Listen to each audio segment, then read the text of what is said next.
हाँ भाई, अरशद सलाम भाई। अलैकुम। हाँ, वालेकुम बोल रहा हूँ, सलाम, क्या आवाज आ कर रही रहे है? हैं? आ रही है, क्या कर जी रहे सर, हैं? वो आपकी आवाज थोड़ा रुक के आ रही है मेरे पास, इसलिए टाइम गैप हो रहा है। मैं ये पूछना चाहूंगा आपसे, रिलीजियस पर्सपेक्टिव से, कि हम लोग सुनते हैं कि right wing, left wing, ultra right wing, ultra left wing और सेंट्रल विंग। तो इसमें से आप मतलब इसको डिफाइन कर सकते हैं एग्जैक्टली? और आप अपने आप को एथिस्ट कहते हैं, तो आप इसमें से किस कैटेगरी में अपने आप को पाते राइट विंग। हैं? Right wing, left wing, left wing, ultra right wing और सेंट्रल। आई थिंक मैं आपको म्यूट कर देता हूं ताकि आवाज सही तरीके से चली जाए। जो ये जो स्पेक्ट्रम्स है ना, ये कॉन्स्टेंटली शिफ्ट होते जाते हैं और आपको नहीं समझ आता। एक टर्म आई थी, क्लासिकल लिबरल्स, यानी the liberals of the far left of the 70s। The far left of the 70s, some people आजकल उनको एक्यूज करते हैं कि ये सेंटर ऑफ द राइट है। ये एक ह्यूमन नेचर है। इसके पीछे एक वजह है कि आप अपने जितने भी बड़े बूढ़ों को देख लें, वो हमेशा आपको ये बातें बताते हैं कि हमारे जमाने में तो ऐसे होता था। ये गलत है। होलिस्टिकली, ये मैंने ट्वीट भी की थी और उसमें मैंने आपको उसमें पूरे वो भी शेयर किए थे, चार्ट्स वगैरह भी शेयर किए थे, और स्टीवन पिंकर की बुक है। हर जनरेशन पिछली जनरेशन से बेहतर है, every generation. And the bigger the gap between generations, better we are. ठीक है। बल्कि सैम हैरिस ने बड़ा अच्छा इसको लिखा। सैम हैरिस ने कहा, now I am going to butcher it. उसने कहा हर सोसाइटी का, हर जनरेशन का गोल हुआ है कि वो अपने प्रीडिसेसर्स को एम्बैरस करे। एम्बैरस किसमें? यानी मोरालिटी में। यानी जो हमारे मेरे जो पोते होंगे, उनके अखलाकियात मुझसे बेहतर होंगे। कैसे बेहतर होंगे? अब मुझे तो लगता है मैं बड़ा अच्छे, मेरे अखलाकियात बड़े अच्छे हैं। तो मैं अभी, अगर मैं अपने आप को अभी सेंटर लेफ्ट में डालता हूं, यानी मैं प्रोग्रेसिव हूं, लिबरल हूं। और लिबरल का मतलब भी ये है कि अच्छी चीजों को अडॉप्ट किए जाओ, चेंज किए जाओ, स्टेटस को पीछे फेंके जाओ, कंजर्वेटिज्म को पीछे। कंजर्वेटिज्म का मतलब है जैसा है वैसा रहना, तो स्टेटस को बचा के रखो, पुरानी वैल्यूज को अच्छा रखो, इसको कहते हैं कंजर्वेटिव। कंजर्वेटिव है या तो सेंटर से राइट की तरफ है। ठीक है। और फार राइट जो होता है, उनके व्यूज बड़े रेडिकल होते हैं, यानी रेस के मामले में, जेंडर्स के मामले में उनके बड़े रेडिकल व्यूज होते हैं।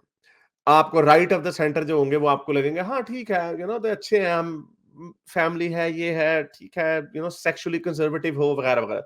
So I am not that. I can value that, but I am not that, क्योंकि मैं ये कहता हूं, वो उनके व्यूज जो होंगे, आजकल के भी जो सेंटर राइट के लोग हैं। अब अब आप ये भी देखेंगे, सेंटर राइट के लोग एलजीबी गेस को एक्सेप्ट कर लेते हैं, ट्रांसजेंडर्स को नहीं करते। तो एनीवे, तो इसको समझने के लिए कि अगर मैं सेंटर लेफ्ट में हूं, और कई चीजों में मुझे वोक्स की भी बातें बड़ी अच्छी लगती हैं। वोक्स कहते हैं कि अगर हम भी तो वोक ही हैं एक लिहाज से। ये जो कंजर्वेटिव जो टुन्नी जिनको हम बोलते हैं, वो भी तो हर वक्त यही कहते, जो मजहबी लोग हैं उनसे बड़ा वोक कौन होगा? ये क्या कहते हैं? बॉयकॉट करो मूवी को, कैंसिल करो मूवी को। ब्लास्फेमी लॉ से बड़ा कैंसलेशन क्या होगा? तो ये भी तो वोक ही है एक लिहाज से। मैं भी तो कहता हूं कि यार ये पीपल लाइक अली दावा, इनको कैंसिल हो जाना चाहिए। वाई? क्योंकि ये पीडीएफ फाइल को प्रमोट कर रहे हैं। वो अपने मुंह से कहता है कि अगर उसकी बच्ची 9 साल की और 52 साल का बाबा हो, वो शादी कर देगा उसकी। तो ये तो एक गंदी, तो हम उसको तो तो सर्टेन एलिमेंट्स, हम सारों के अंदर एक छोटा सा वो छुपा हुआ है। एवरीवन, इवन फार राइट के लोगों, फार राइट तो कहते हैं गर्दन उड़ा दो, वो तो कैंसिल से भी आगे चले जाते हैं। तो मेरे जब बच्चे पोते होंगे, वो पोतों की जो मोरालिटी होगी, वो हमें, मुझे फार राइट समझेंगे अगर मेरे व्यूज वही रहे जो आज हैं। कैसे? फॉर एग्जाम्पल, एनवायरमेंट के ऊपर, मीट ईटिंग के ऊपर बड़े रेडिकल व्यूज होंगे, क्योंकि I will be a product of the start of the 21st century या लेट 20th सेंचुरी। वो प्रोडक्ट होंगे middle of the 21st century या लेट 21st सेंचुरी। तो ये जो स्पेक्ट्रम है ना, लेफ्ट राइट सेंटर का, ये आहिस्ता आहिस्ता हमेशा शिफ्ट होता जाता है। लेकिन this is a point that I made in my book and it's proving, और अभी तक मुझे किसी ने इसमें पकड़ा नहीं है, so I still stand by that, कि each generation is better than the last one. और जो क्या पॉइंट था यार, हमने अपनी अरे आई थिंक मेरे दिमाग से वो निकल गया पॉइंट, वो आया था फिर इसको मैंने, एनीवे तो ये हमारा जो स्पेक्ट्रम है ये चेंज होता रहेगा और ये आगे भी इसी तरह बढ़ता जाएगा। हाँ, एक चीज जो है ना, we can be certain about one thing, कि चेंज इज ऑलवेज परमानेंट। एक चीज जो है ना, चेंज हमेशा आता रहेगा। कंजर्वेटिव लोग जो है ना, वो भी आहिस्ता आहिस्ता लेफ्ट की तरफ ही बढ़ते जाते हैं। मैंने आपको भी बताया, जो कंजर्वेटिव राइट लीनिंग जो है ना, इवन अमेरिका के जो centre of the right, not far right, centre of the right जो है ना, वो भी गेस को अब उन्होंने छोड़ दिया, उन्होंने ढील दे दिया, कहता है ठीक है कर लो जो करना है, आपस में कर लो, शादी पे हम नहीं मानते, मैरिज राइट पे नहीं मानते, चलो वो उस पे कई लोग मैरिज राइट पे भी मान गए हैं, कई लोग अबॉर्शन के ऊपर भी मान गए हैं, जो राइट ऑफ द सेंटर है, लेकिन वो ट्रांसजेंडर्स के ऊपर कर रहा है। कल को एक नया इशू आ जाएगा, वो उसके ऊपर फोकस हो जाएगा, उन्होंने ट्रांसजेंडर्स को भी मान जाना है। तो इवन राइट के भी जो लोग हैं ना, वो आहिस्ता आहिस्ता लेफ्ट की तरफ शिफ्ट हो रहे हैं, और इसमें किसी का कमाल नहीं है।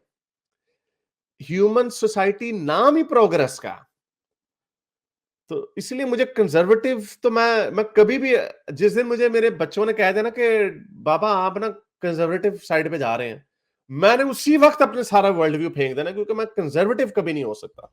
पूरी दुनिया में जितना चेंज आया है ना, everything that is improve for better has been done by the left leaning people, क्योंकि बाय डेफिनिशन लेफ्ट के लोग कहते हैं इसको उधर लेके जाओ। यस, इन दैट मोमेंट वो अपने आप को डिस्क्राइब ऐसे जरूर कर सकते हैं कि हम कंजर्वेटिव हैं, जैसे अब ये बताते हैं क्रिश्चियन लोगों ने एनलाइटनमेंट को प्रमोट किया, नहीं, उनकी वैल्यूज जो थी वो तो लिबरल थी उस वक्त के हिसाब से।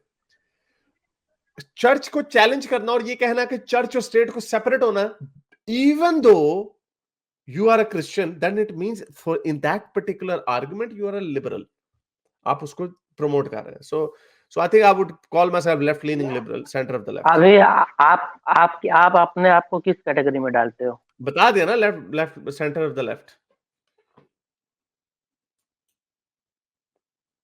सर मेरा एक सवाल ये है कि मैंने देखा है उसमें, मैं ट्विटर पे एक्टिव हूँ, तो जो मैंने एक पाया है, जो कि जो मैं क्रिटिसाइज जब राइट को करता हूँ तो मुझे ब्लॉक नहीं वो लोग करते, मुझे भी जब जवाब देते हैं, मगर जब मैं अल्ट्रा लेफ्ट को या ज्यादातर लेफ्ट को जब कोई चीज बोलता हूँ तो उसी भी चीज पे वो ब्लॉक कर देते हैं। तो ये फ्रीडम ऑफ स्पीच में वो लोग बात तो करते हैं, मगर वो ब्लॉक करने में तो सबसे आगे हैं। ब्लॉक करना फ्रीडम ऑफ स्पीच से तो उसका कोई ताल्लुक नहीं है। अगर आप मुझे कोई बात करते हैं, मैं आपको ब्लॉक कर देता हूँ, फ्रीडम ऑफ नहीं, स्पीच का इंटॉलरेंस तो है ना सर? नहीं, लेकिन डिपेंड करता है ना कि आपने किसी बंदे से कितनी बात करनी है। अगर वो आपको समझते हैं कि आप जो बात करें, हाँ ठीक है, पीपल शुड हैव, आप एक हद तक आर्ग्यू कर सकते हैं लोगों के साथ, मैं बड़े लोगों को ब्लॉक कर देता हूँ। इसका मतलब ये तो नहीं कि मैं फ्रीडम ऑफ स्पीच को नहीं मानता।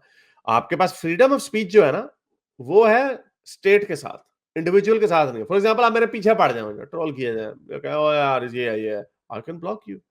इसका मतलब ये तो नहीं कि मैं आपको कह रहा हूँ कि तुम्हें जेल हो जानी चाहिए ये बात कहने में। तो जो टॉलरेंस की जो आप बात करें, वो डिपेंड करता है कि आप उनको अगर ट्रोल करते हैं नहीं करते। अब वो जो अशोक स्वेन है, he is probably ultra left. I think he is a lost cause, so much so, again ये कई एकेडमिक्स के साथ ऐसे ही होता है, उनका सरिया उनकी गर्दन के अंदर गया होता। And he blocked me when I didn't even say anything to him. So some people do that, but that's just how it is. आपको सारे इस तरह के नहीं मिलेंगे, आपको बहुत सारे, मैं हूँ लेफ्ट लीनिंग बंदा, आप मेरे से पूछ लें जो बात करनी है, जो इशू है। और अगर मुझे लगेगा कि ओके अब आप मेरा टाइम वेस्ट कर रहे हैं, या I can't deal with it any more, then will probably move on from that. तो इसका सर अल्ट्रा राइट के भी जो लेफ्ट और लोग हैं राइट ना, विंग में सर अल्ट्रा लेफ्ट और अल्ट्रा राइट विंग में दोनों में एक बराबर दोनों खराब हैं, या ज्यादा कोई एक एक बंदा खराब? ऑब्वियसली अल्ट्रा राइट विंग जो है वो ज्यादा डेंजरस है। Why? Because ultra right wing historically have always promoted violence. हाँ सॉरी, अगर आपने अल्ट्रा लेफ्ट विंग जो कम्युनिस्ट का जो अल्ट्रा लेफ्ट विंग रखना, तो yes they have also done violence, लेकिन मैं आपको लेफ्ट की बात कर रहा हूं in the context of the West और the modern concept, minus you know communism और इवन या। तो कम्युनिज्म लेफ्ट की आइडियोलॉजी है, लेकिन वो इकोनॉमिक लेफ्ट की आइडियोलॉजी जिसकी वजह से ऐसा हुआ। तो मैं एक इसको सुन रहा था प्रोफेसर को, यार उसका नाम मुझे भूल गया। I watched his podcast and I think I am going to listen more. Fascism और कम्युनिज्म में पॉलिटिकली डिफरेंस है, यू नो, उसकी अगर हम निटी-ग्रिटी में जाते हैं, but they are both totalitarian ideologies and they are both evil. लेकिन हम जब देखते हैं, उसको कंपेयर करते हैं डेमोक्रेसीज के साथ, तो हम उनको कहते हैं कि लिबरल डेमोक्रेसीज जो हैं वो सेंटर की एक लिहाज से, because they allow right and left as well. लेकिन कम्युनिज्म और fascism, despite of their differences, they are leftist ideologies. लेकिन सॉरी, फैशिज्म की जो बिहेवियर है वो राइट का बिहेवियर है, कि वन मैन है, his supreme power lies with him, everyone is collective. Collectivism का जो पार्ट है वो कम्युनिज्म में भी शेयर है। तो यू नो, राइट का जो है ना, right has done a lot of violence. Yes, the 20th century violence you can associate to the left, but that's mostly because of economic policies. My economic policies में I am a conservative. I am all for free market. लेकिन हम जब आप ये बात करते हैं ना, कि जब आपकी इंटरेक्शन होती है तो आप सोशल इश्यूज के ऊपर बात करेंगे कि लेफ्टिस्ट होना चाहिए या नहीं होना चाहिए। तो आई थिंक सोशल इश्यूज में जो वायलेंस है वो राइट ने बहुत ज्यादा किया। Religion everywhere, religion is right. चले, बहुत शुक्रिया सर। मेरे इस नेक काम को जारी रखने के लिए मुझे पेपैल या पेट्रियन पे जरूर सपोर्ट कीजिए, ताकि मैं अपना पैगाम ज्यादा से ज्यादा लोगों तक पहुंचा सकूं।